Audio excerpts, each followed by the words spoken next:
the link between fossil fuels and the war in Ukraine? Good morning, everyone. First of all, I would A bit closer. As in, hold the microphone. First of all, I would like to welcome all of you on the name of the Ministry of Environment Protection and Natural Resources of Ukraine on this side event in our firstly established Ukrainian pavilion. Under the COP here,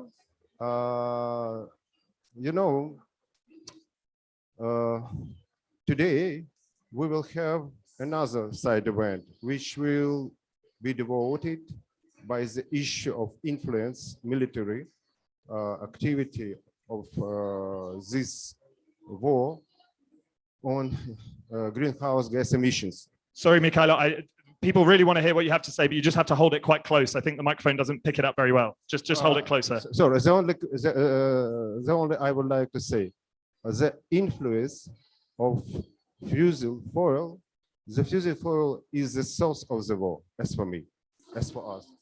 And the main task of world society is to avoid of usage fossil fuels as soon as possible in the nearest future. Thank you. Sorry. Okay, thanks, Mikhailo. I want to move on to our colleagues here from Colombia. So, Sophia, you've been campaigning for a while now against extractive industries and against fossil fuels. And we've heard about, and we all know very well about, the impact of fossil fuels in funding war and in fueling war.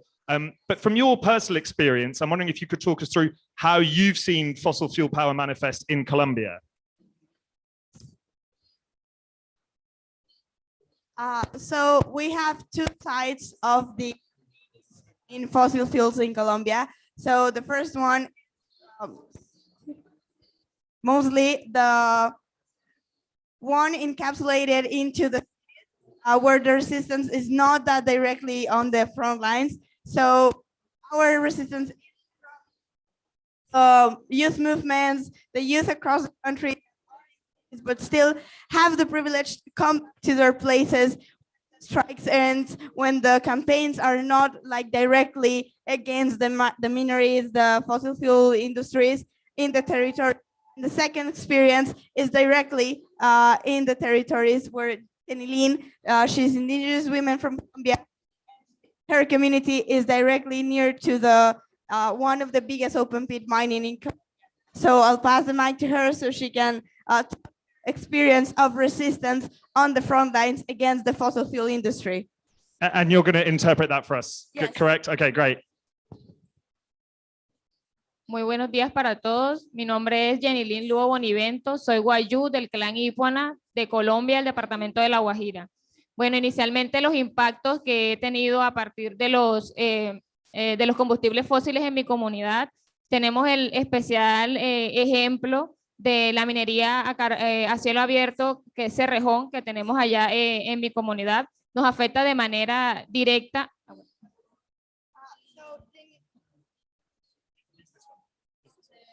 Jenilyn is from the Ipuana Guayú clan. Her community is right next to the open pit minery, El Cerrejón, as I mentioned, the biggest open pit mining in Latin America. She has been directly impacted by the mining activities. Me afecta de manera directa, especialmente por todos esos cambios que hemos tenido en nuestros ecosistemas, las pérdidas de biodiversidad que hemos presentado, pérdidas de especies endémicas. También tenemos la desviación de los ríos, lo cual eso nos ha afectado totalmente, porque a partir de allí se han generado consecuencias como son inundaciones, a partir de esto también sequías extremas, que las sequías extremas lo que nos han afectado ha sido en nuestras tierras y también en nuestro proceso de siembra, lo cual afecta posteriormente a eso nuestra soberanía alimentaria. The mining activities have also been affecting the loss of biodiversity, endemic species, and the deviation of the rivers, which also affects the agricultural processes and affecting also the food sovereignty and, well, the economic activities that the Guayú indigenous people depend from. no solamente a nuestra biodiversidad, que es lo que nos mantiene pues a nosotros constantemente, sino también a nuestra identidad cultural, porque nos hemos tenido que desplazar a otros lugares para que el Cerrejón siga explotando en los lugares en donde ellos quieren seguir explotando. Entonces nos ha tocado desplazar a muchas personas de sus territorios y nos ha influido en nuestra conservación de nuestra cultura. So a lot of Wayuu indigenous people have been displaced from their land, and even though that they have a direct cultural and religious connection to the land, they need to move to another place so the Cerrejón can continue doing their minery extractivism projects. Also to add to that, more than 4,500 Wayuu indigenous people have been displaced by the mining activities. Y finalmente, pues el impacto que hemos tenido en el ambiente, que nuestro ambiente ya no es el mismo de antes, todas las partículas que emite contaminan totalmente y nos generan muchas enfermedades.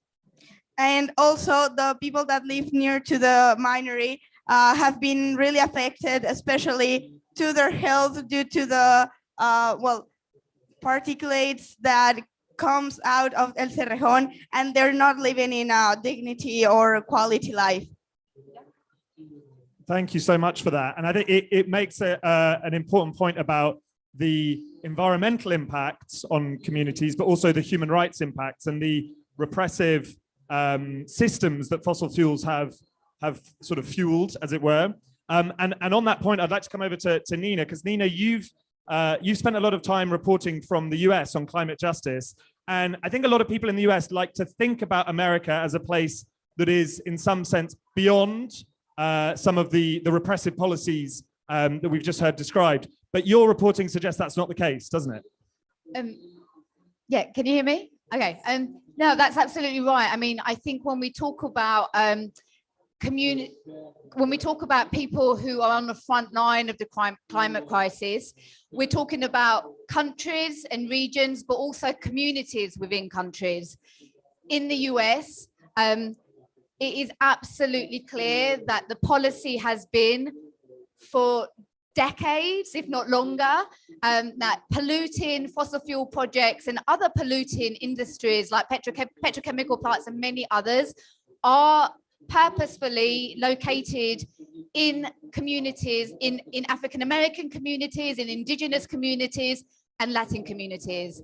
That has been a pattern, and we see the consequences of that regarding access to clean, safe water, air quality, violence and sexual violence, and mental health problems. One of the things that I've seen in communities, for example, in Colorado, in one county where 90% of the fracking rigs are, in a very, very intense, an urban, intensely sort of built up area where there's fracking rigs next to schools, next to hospitals, next to shopping malls. The majority of the community are Latin.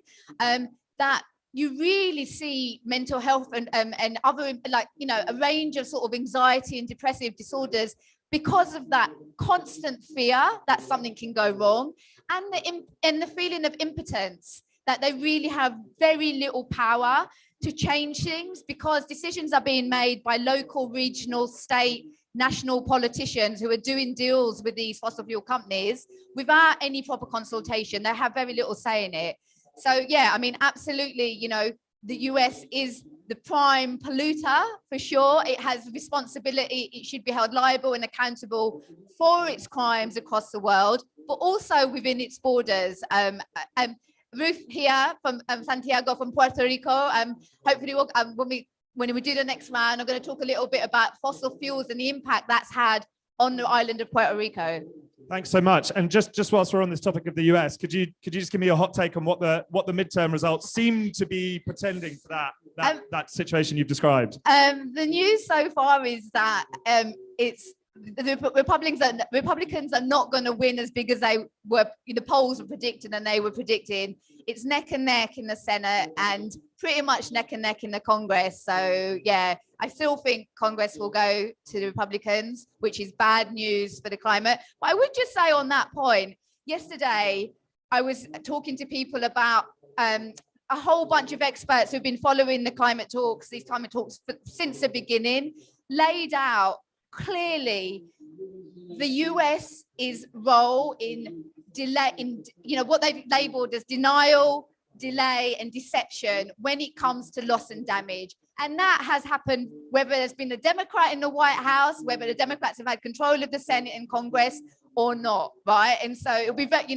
absolutely, Trump was terrible news for the climate, absolutely. The Democrats haven't done a great job either, right? And so they've been better, yes, but it's a low bar. And when it comes to things like climate finance, they have not delivered at all. Thanks, Nina. I want to turn to Bill and zoom out from the US a little bit. You've been writing about the intersection of climate and human rights for a long time now. The war in Ukraine is one extreme example of those things colliding. But of course, we're here in Sharm el Sheikh, where that dynamic also seems to be playing out. In your words, as someone who's spent a lot of time thinking about this, why do fossil fuels spur these repressive policies? Why are they linked? So, we call this thing every year a climate conference, but we really should call it a fossil fuel conference, because that's the reason we have to keep coming back here. We know how to produce energy without burning fossil fuel, and it's now the cheapest way to do it. So the only reason that we keep setting stuff on fire is because the fossil fuel industry is powerful enough to keep us hooked to that technology. We understand for the last 30 years what it's doing to the climate. We understand for the last few years, we've had good numbers on how many people it kills a year just from breathing particulates, 9 million people a year, 1 death in 5. But this year, in a very powerful way, we understand just how tight the link between fossil fuel and fascism really is. Vladimir Putin could not have invaded Ukraine were it not for his enormous export earnings from oil and gas, and he could not have cowed Western Europe for decades was it not for his ability to turn off the tap. That same principle applies around the world when we depend on resources that are only available in a few places. Then the people who live on top of those few places end up with way too much power. That's what's great about the sun and the wind. The King of Saudi Arabia, Vladimir Putin, the Koch brothers can't turn them off. They can't block them. They can't interdict them. That's one truly important reason why we need to make this move. And Svetlana has been telling us this all year, a climate campaigner for decades, but making the case over and over again now that fossil fuel not only wrecks the climate, it wrecks the political climate too. And in the case of Ukraine, it's trying to destroy one of the truly resilient and wonderful countries on the earth. I will say about the election last night in the United States, it went well enough for the Democrats that there's not going to be any cutoff of aid to Ukraine. And that's really important. There's going to be enough people in that Congress to make sure that they stand up to the Republicans, all of them funded by the fossil fuel industry, who would like to give Vladimir Putin a win in Ukraine, in part because of those very tight ties to the fossil fuel industry.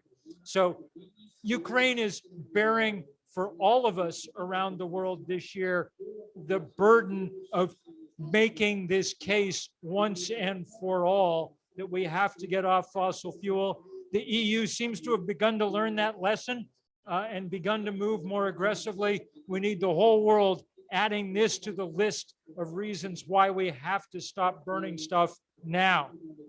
Thanks, but yeah, Nina, come in. No, what I wanted to say was, when I was talking about the sort of 30 years of the US's role and in obstructing loss and damage in climate finance, I mean, that is absolutely a symptom of the power of the fossil fuel industry, right? And the reliance on fossil fuel industry in American politics, like politics in so many countries. That is the link, right? That links the way the US has negotiated or stopped negotiations in this whole process for decades. Yeah, absolutely. And so Bill, you touched on a couple of hopeful themes there, not the least that it seems that aid to Ukraine from the US will not be stopped. Sophia, I wanted to come to you because I know you've done some work that might be able to bring a little bit of joy, at least, to a discussion about the power of fossil fuels. Could you talk about some of your campaigning in Colombia against the power of the fossil fuel industry, some of the wins that you've had, and how those might be replicated elsewhere? In my city was the first Latin American city to declare the climate emergency. So when we talk about policy making, when you talk about energy transition, there was the energy minister talking right now in a panel in Colombia, in the Colombian pavilion. She was mentioning that there's going to be like a 6-month period of time to talk to the communities and actually start making policies around decarbonization and a just transition. Because when we talk about renewable energies, we cannot talk about the same dynamics, the same extractivist colonialism that's arriving to the territories. So I think when so I've also been part of the fracking dialogues, the National Declaration of Emergency dialogues for the past 3 years. And we've managed to collect a lot of experiences from civil society, from organizations, to share our knowledge around decarbonization and leaving the fossil fuel industries. Because fossil fuel industries doesn't mean development. And many global north countries think that that's what our countries want, and we do not want that. So I think right now with the new government, we have hopes of change. They're willing to listen to civil society, to communities, and I think it has been really, really important, the process we've been doing with my local group to take these inputs, to take the voice of the youth, the action, to take actual climate action. And yeah, so right now they're taking into account all the work we've been doing, the dialogues we've been having to change the policies, to start setting a new way, a new route to a just transition. Thank you so much. And I think it's so important to highlight that a lot of this, the response, we only have one solution, right? And that's to be as loud as possible and to put as many people's voices into that process as possible. And so I'd ask everyone to keep tuned for some Global Witness research that will be coming out this week about how the fossil fuel industry has captured the COP process. We can't disclose, and we don't actually know yet at the moment exactly how many fossil fuel lobbyists there are at COP 27, but I'm sure you've all met one so far. And you'll certainly be seeing more of them as the weeks go on. And so I would ask everybody to keep an eye out for that research, which will be published tomorrow. Nina, sorry, Sophia, yeah, of course. No, just to highlight, but because you were talking about the war in Ukraine, so that means Germany depends a lot on the gas from Ukraine, the energy source. But right now, Colombia is the fourth provider of coal to Germany. That means if they're not getting their energy from Ukraine, they're going to demand more energy from Colombia, especially from the region that Jean-Lynn mentioned about. So it's a need to decarbonize this process too. Absolutely, and it's an amazing point to make about the impacts of the war in Ukraine on communities like Cerrejón, which are not something that is widely reported on or something that is widely understood. So I think it's a really important point. Nina, you've also spent your career, or at least the last parts of your career, reporting on communities taking on extractive projects. What do you think makes a successful campaign? What have you seen that unites those successful campaigns? And perhaps you wanted to bring in some examples from Puerto Rico as well. Yeah, so Puerto Rico is for people who don't know, an American territory, a small island off the southern coast from Florida.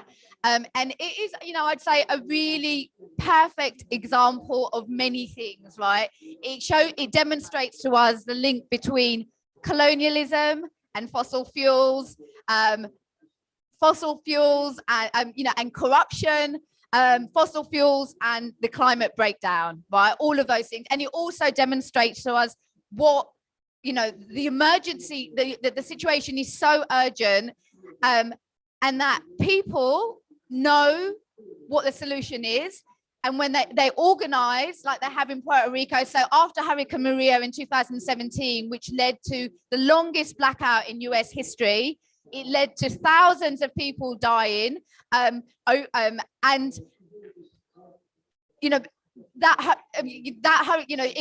showed the whole grid went down. This is a small island. The whole centralized grid went down. And out of that, people like Ruth and others, lawyers, researchers, scientists, activists, ordinary people, ordinary citizens got together and they came up with a plan to democratize energy, right? Puerto Rico pays more for electricity than anywhere in the US apart from Hawaii, another island, because it imports it, right? It has a coal plant which exports, which is exported, a coal plant which is polluting and causing huge amounts of environmental destruction and health problems, and then it imports energy, gas, right? And it's very expensive, but Puerto Rico has 4 times as much sun as it needs to generate the electricity that it needs. And it has enough rooftops. So there's been this big campaign called Queremos Sol, we want sun, to democratize the energy system and to have a distributed rooftop solar energy system that would be cheap, it would be clean, it would be resilient.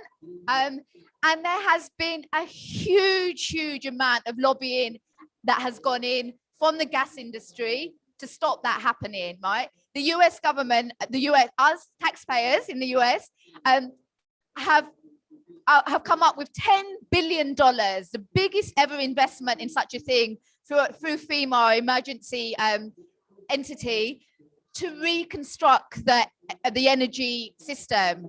And they want to spend all the money in reconstructing the same centralized energy system that will remain reliant on gas, rather than actually implementing a solar powered system. Just a month ago, 6 weeks ago, another hurricane hit Puerto Rico, Hurricane Fiona. I was on the phone to Ruth. I was on shift that day. The whole of the island, another blackout, apart from the 40,000 buildings that had rooftop solar. They were the only ones that kept energy. You could just see the pictures. Everything was black apart from these buildings, right? So this is a community, a country, a nation, sorry, that is organized. It has an evidence-based plan, right? That to be resilient, it will be cheaper, and yet it is having to face the power and the muscle and the money of the fossil fuel industry. It makes absolutely no sense to rebuild a system that is going to be vulnerable to the next hurricane, because this is an island, right? I mean, it is vulnerable to the sea level is rising. Hurricanes are getting more intense. They're getting more erratic. They're getting they seem to move slower, so there's more rainfall. I mean, the flooding was absolutely crazy. But here is an island. Here are people with a plan, and they're organized. And you're not giving up, Ruth, right? You're not giving up. Not giving up. Thank you, Nina. So Bill, to take some of that energy and apply it to the war in Ukraine, we've heard about how important it is, not just for Ukraine, but for the rest of the world, that this moment is a turning point in the energy transition. But it doesn't take much research to find doubters, perhaps paid doubters, cynics from the fossil fuel industry who tell us that the war in Ukraine will only double us down on fossil fuels. And so I'm wondering, in your experience, and perhaps with reference to Third Act, a group you founded, what do we need to do to ensure that it does accelerate the energy transition? I mean, Look, fighting the fossil fuel industry is a simple process. It's just a contest of power and will. You have to organize enough people to be able to match their power. And we've done it time and again. We've beaten Keystone Pipeline. We've divested huge amounts of money from the fossil fuel industry. And earlier this year at Third Act, which is older people like me, people over the age of 60, we organized this campaign we called Heat Pumps for Peace and Freedom. So Lana helped me right from the start, operating on the theory that we needed to get renewable energy to Europe as fast as we could so that Putin's grasp on winter as a weapon would not be so powerful. We organized like hell. And within 90 days, Joe Biden had signed the Defense Production Act. There's now $250 million in the pipeline to do this work around heat pumps and things. That's what it takes. You have to organize and push and make trouble. And if you don't, rest assured that the fossil fuel industry will win every time, because as you say, they have 10,000 guys here at these talks. So they always have lobbyists all the time, everywhere. And those guys work 24/7 because they get paid good money to do it. And if one of them gets burned out, well, they just plug another one in. So we have to build movements that are big enough that when some of us burn out, we can plug other people in and things. That's the only way. It's power versus power. And if we do it well enough, then we win. And we will win eventually. The only question is, will we win in time? In time to keep Ukraine from getting just, completely trashed, and in time to keep the planet's climate from getting run over. So speed is of the essence, and never more so than with Ukraine. We've got to win fast there because people are just, it's going to be an absolutely brutal winter. The Russians are doing their best to turn off the power across Ukraine, sending drones into power plants. All they do is target civilians and civilian installations. So we've got to be able to help in every way possible. And what part of that is making sure that people have as much access to energy as we can possibly generate, and in the cleanest and most resilient possible ways. Thanks, Bill. And you brought a point to my mind, which is that, the fossil fuels being the root of so many of these issues, whether it's extraction in the global south, whether it's the impacts of climate change, whether it's repressive policies, whether it's war. But the fact that it is at the center of all of these problems means that we have a common target. And so in the war in Ukraine, but also in the US, in Puerto Rico, in Colombia, these are all the same companies. And it's the same companies that pop up in our investigations into the war in Ukraine. It's the same companies that pop up in your organizing, in Nina's reporting, in Bill's work. And so I think it gives us all a common target, which in a sense is reassuring. And it's also reassuring to see, I think, at COP, despite the amount of fossil fuel lobbying that is going on here, that it is drowned out by people like the panel here. So we got a bit of time for audience questions. So does it? Yes. Okay, I'm going to bring the mic over. Here you go. Hi. Hear me? Tell us who your question's for. Can you hear me? All right. Okay. Because I can only hear myself. Shout. Okay. All right. My name is Karen, and thank you so much to everyone. Such an amazing discussion. I want to offer something here that I think is very relevant and is a solution. And this is the work that our organization is doing, which is to protect the Arctic Ocean. It lies at the heart of all of the issues that we've discussed today, which is fossil fuels, fossil fuel violence, like fuel violence, climate change, resilience, renewable energies. So when you talk about, Russian oil and gas fueling the war, our work is protecting the Arctic Ocean and stopping that from happening. And if you stop the flow of oil and gas from the Arctic, then basically you stop the financing of that war.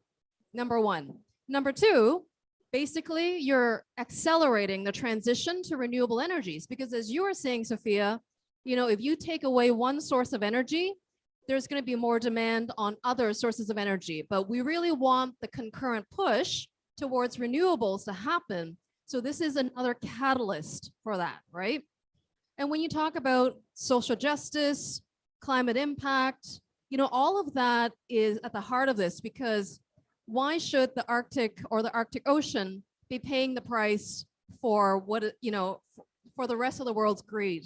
So I want to offer this to you, and check it out online. Our work is called MAPS, the Marine Arctic Peace Sanctuary. And I'm happy to speak to you afterwards as well if you have questions. Thank you for that. And I would note that, that we, Global Witness, recently put out some investigations which showed that fossil fuel companies, Western fossil fuel companies, had been digging up gas in the Arctic and sending it down to the front. And so there you see, not just, it's not just that the fossil fuels are paying for the war, but Western companies are actually sending fossil fuels to the Russian military, which is being used to commit war crimes in Ukraine. We've got lots of other questions. Svetlana. Добрий день. Чи мене чути? Thanks, Bill. Добрий день усім. Я хотіла сказати ці кілька слів українською мовою, тому що ми в українському павільйоні. Я зараз їх перекладу. I will translate later. I'm just speaking Ukrainian just to bring a bit of Ukrainian spirit and component. We are here in this very heart of what we call Ukrainian representation during COP27. And I've got my colleagues that wanted me to bring some messaging into this space as well and ask you questions. At the beginning of the war, I would like to just to amplify that we have to acknowledge the Ukrainian civil society, not only climate movement and not only environmental movement, but also human rights movements and all others after the dignity revolutions, because we've got all together and we shaped a strong coalition inside of Ukraine that continues powerfully deliver messages inside of Ukraine, because we also have to fight our own fossil fuel dependency and plans to explore gas, especially in abandoning Russian fossil fuels and these constant bombarding and shelling by drones. And of course, it's challenging, but what we are looking now and what I would like to bring into this space is a message of rebuild Ukraine green.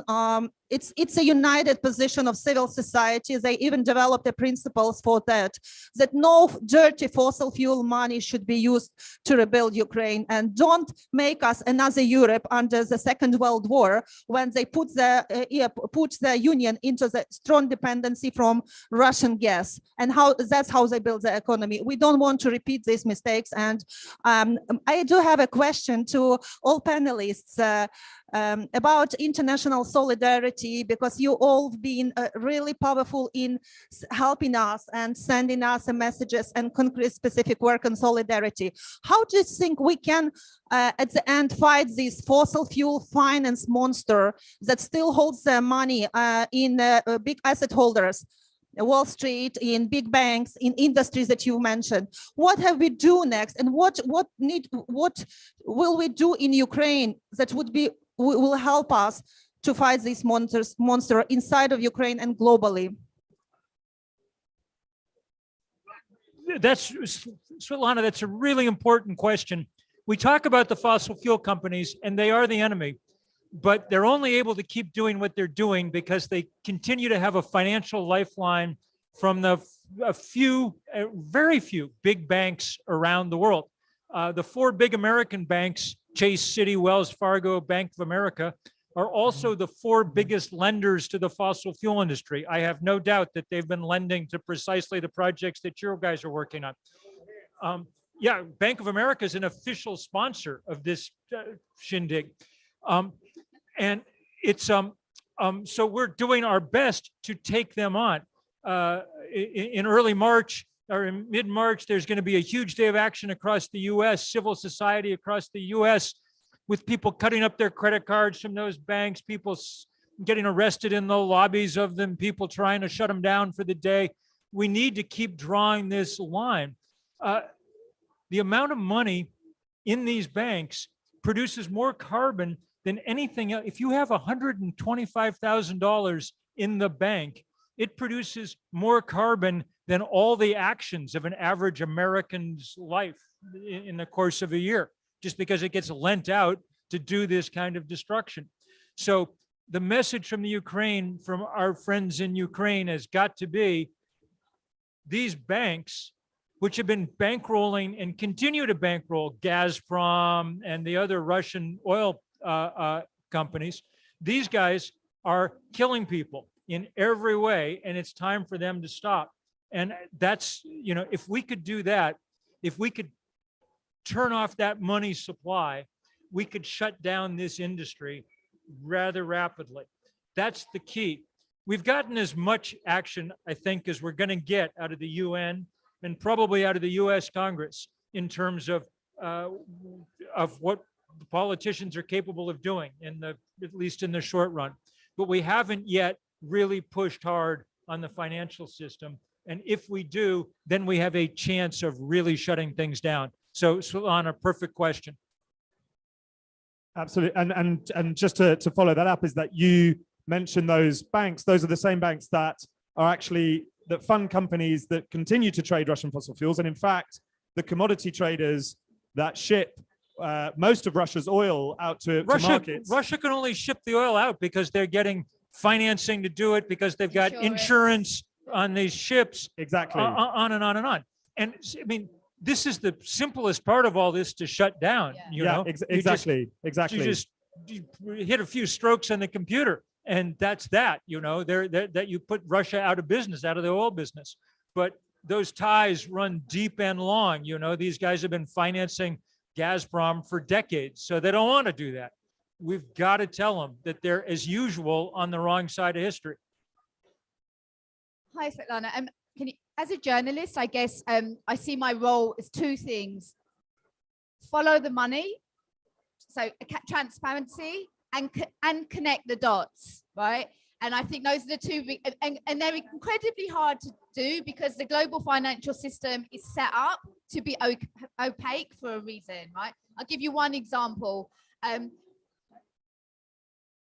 You know, there is a lot of the big fossil fuel companies make contributions, donations to the police unions in the US. The police unions in all the different police forces in the US, every city, every town has its own police force that have unions, which are incredibly powerful, right? And incredibly powerful, and they are often the ones that are preventing police reform, which is, you know, the police in the US have this horrendous, inglorious track record of repressive policing, especially against Black, brown, and Indigenous people, right?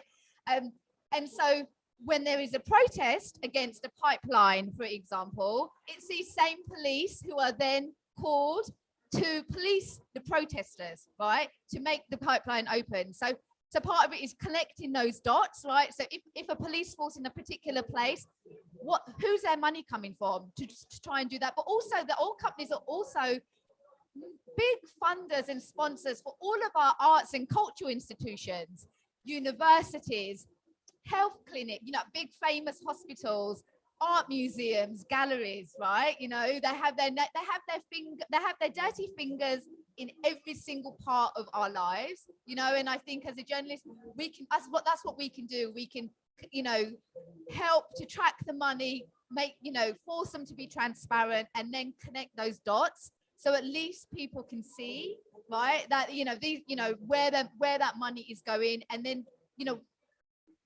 why institutions act in particular ways, right? Because they are compromised, they are bought off by the money that they receive. That's true in every country, I would say. Yeah, actually, following that same line, well, due to the armed conflict and the Bit louder, bit louder. Following both lines, actually, due to the armed conflict and the historical violence in Colombia, it's the same. So when an extractivist project arrives to the territory, depending on which illegal armed group is there, it's going to be controlling the land. Many extractivist industries pay the illegal group, and also the police, the state, that it's barely present there to repress the communities, to displace them. So that's why, El Cerrejón is called blood coal, and the International Human Rights Court has demanded that Colombia closes the El Cerrejón. But since 1976, this mining keeps continue arriving across Colombia, and it's not fair. But because usually global north countries are still needing this coal resource, so we need to also cut down that. And a lot of banks have, well, just one have divested from it due to accusations of human rights, but still banks like Commerzbank, the Deutsche Bank are still financing this. So if we need to keep accountability to the banks. Also, Standard Chartered has been financing projects in Africa, in South Asia. So it's when we talk about climate finance, it's not only talking about how to invest this money in different projects, but do it right, not doing it in the same way that you're doing it with the fossil fuel industry.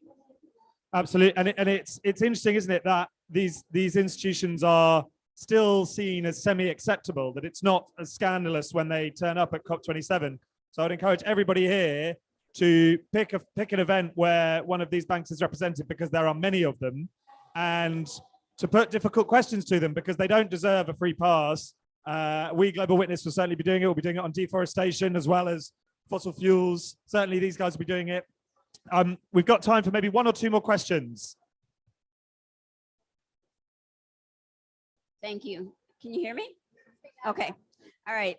So in sitting here listening to all of you, I confirm that we are all connected, all of us, because for example, the methane gas that is supplied to Puerto Rico by New Fortress Energy is now going to Europe because of the Russian invasion of Ukraine, right? So we're all very connected with respect to these companies. And of course, the coal that is burned in Puerto Rico comes from Colombia, initially from La Guajira and also from Cesar.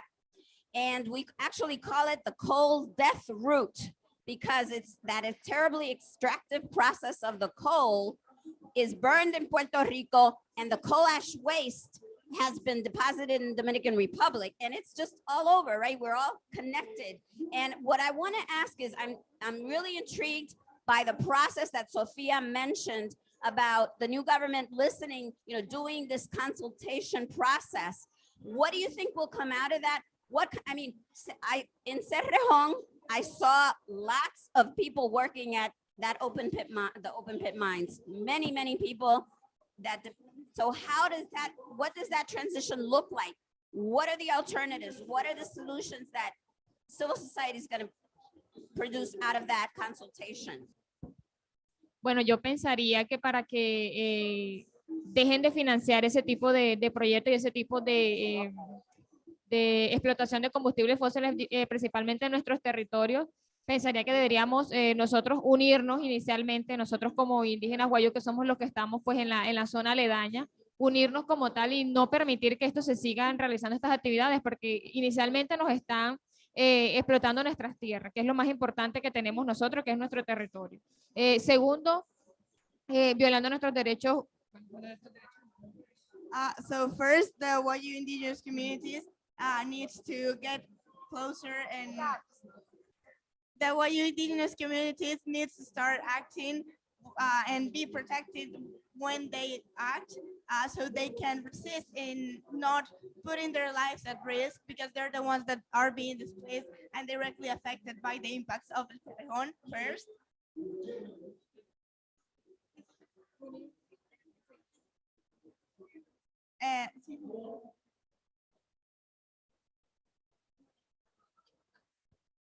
Ok, eso fue lo que es de primero. De segundo, al levantar nuestras voces como líderes y también pues que Cerrejón se haga responsable de las pérdidas y daños y no solamente nos dé soluciones momentáneas, sino es que nos dé acciones que nos permitan ser sustentables y sostenibles en el tiempo.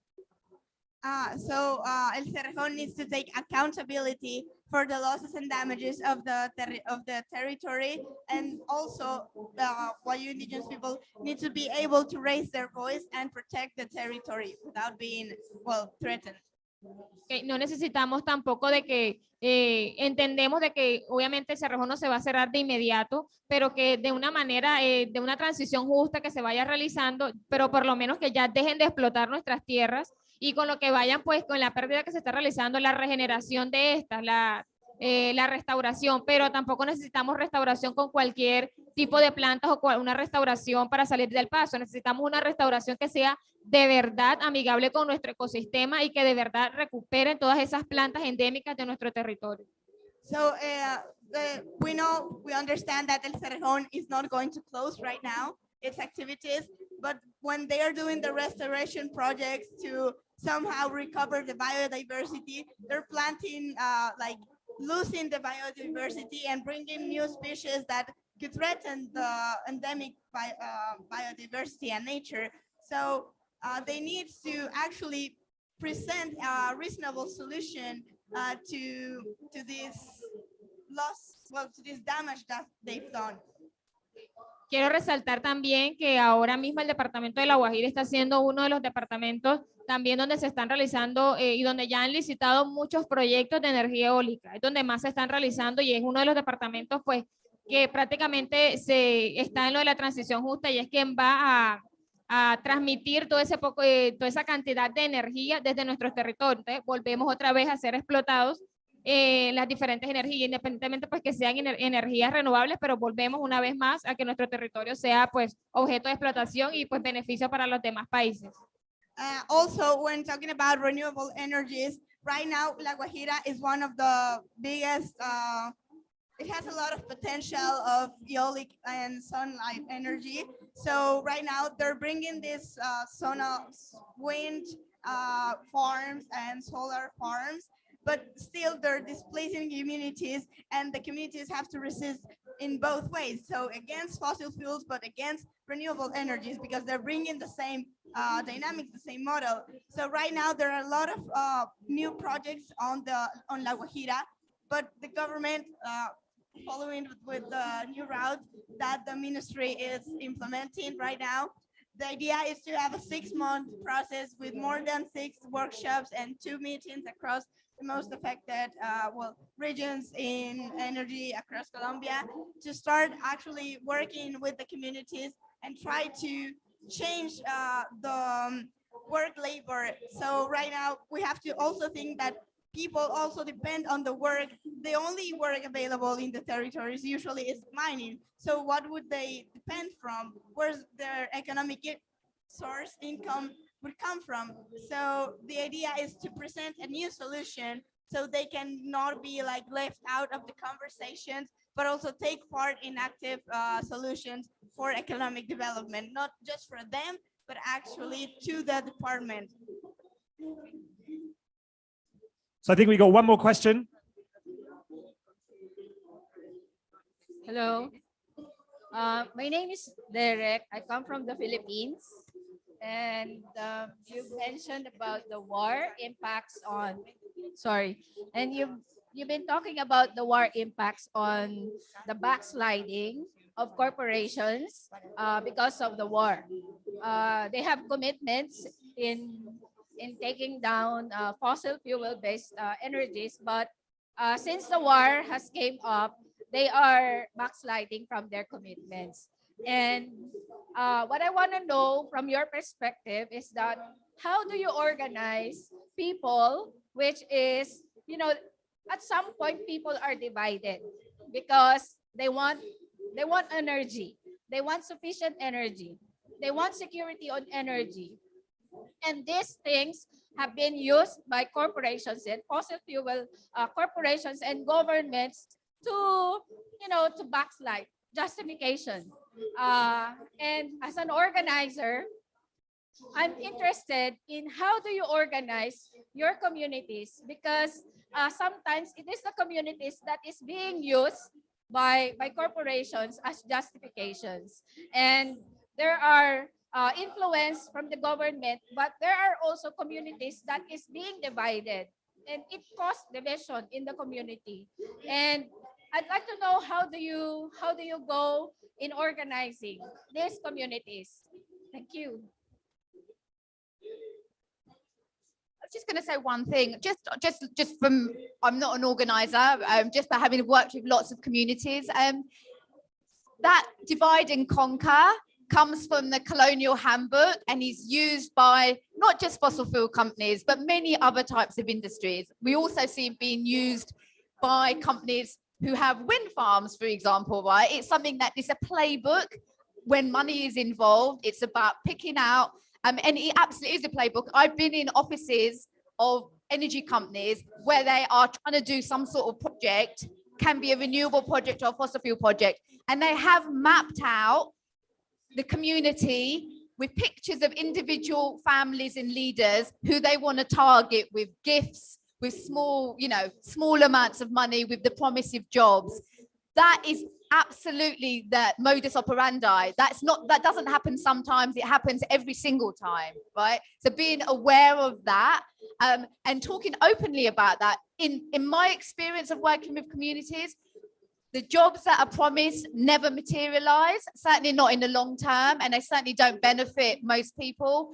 And the energy promised doesn't materialize, right? Actually, energy ends up, now everybody has a right to energy, but absolutely, that's, but the promises made are very often not delivered. And I think one thing that we have now is that we are, like Ruth said, we are all connected in many different ways. There are so many examples of communities, I'm sure in your country, in neighboring countries, who you can connect to and, you know, hold meetings so people can talk about their own experiences, you know, about what happened.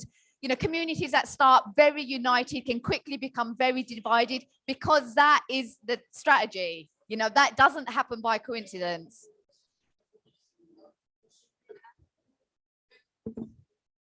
Bueno, ¿se escucha?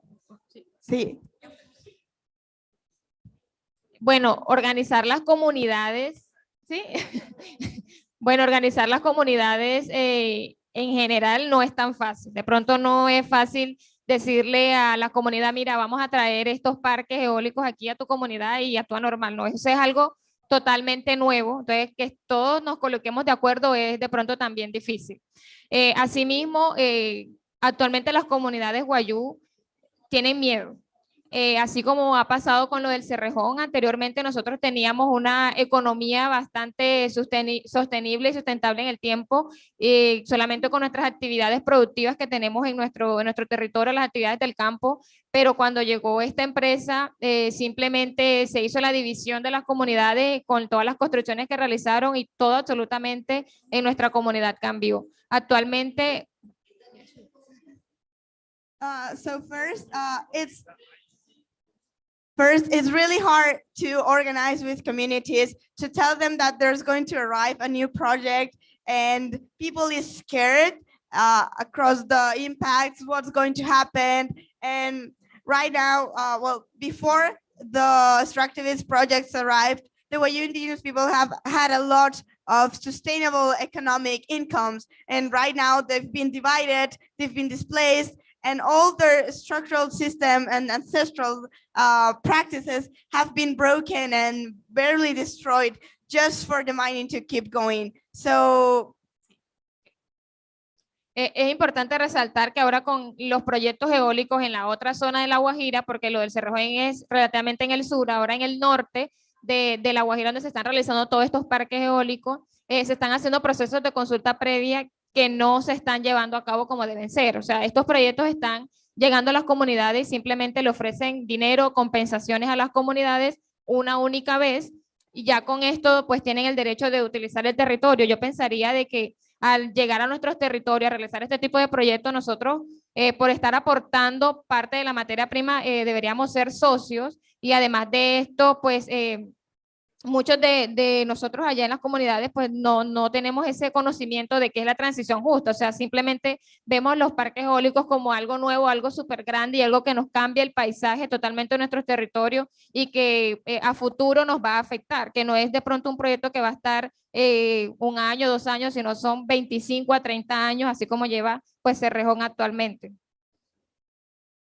So La Guajira is divided in two. The Cerrejón is at the north, but right now the new projects of the wind farms are in the south, and people like usually doesn't get access to the information on what's a wind park. They just know that El Cerrejón hasn't brought anything good to the community, and that they're scared that the wind projects are going to do the same to the community.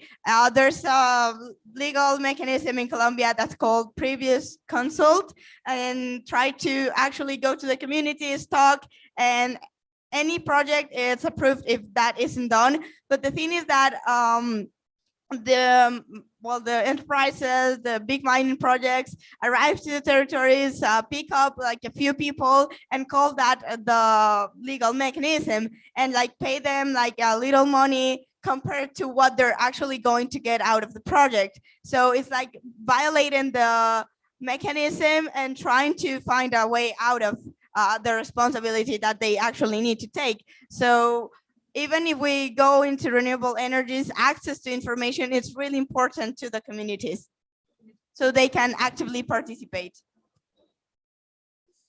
All right, well, that's all we got time for. Thank you so much, everybody, and thank you for your questions. Let's give it up for the panel. One thing from Nina. I just want to say, everyone, thank you for coming. What we've been talking about here today is local grassroots organising, regional, national organising, protests, the right to information, independent journalism, all of which is not allowed in Egypt. So I just want to express my solidarity with the Egyptian people and with the 60,000 political prisoners who have been jailed for expressing their views, for bogus charges, including, where's your t-shirt?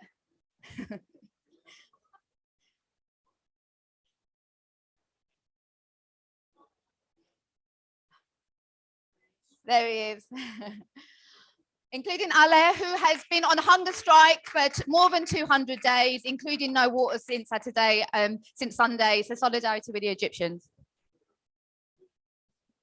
An important point, thank you. And I would encourage you all to follow our panel today. So Yenilin, Sophia, Bill McKibben, Nina Lakhani, follow them all. And also I'd encourage you to seek out any of the banks, any of the companies that we mentioned today and put some tough questions to them at any event that you see them at. Thanks so much, everybody.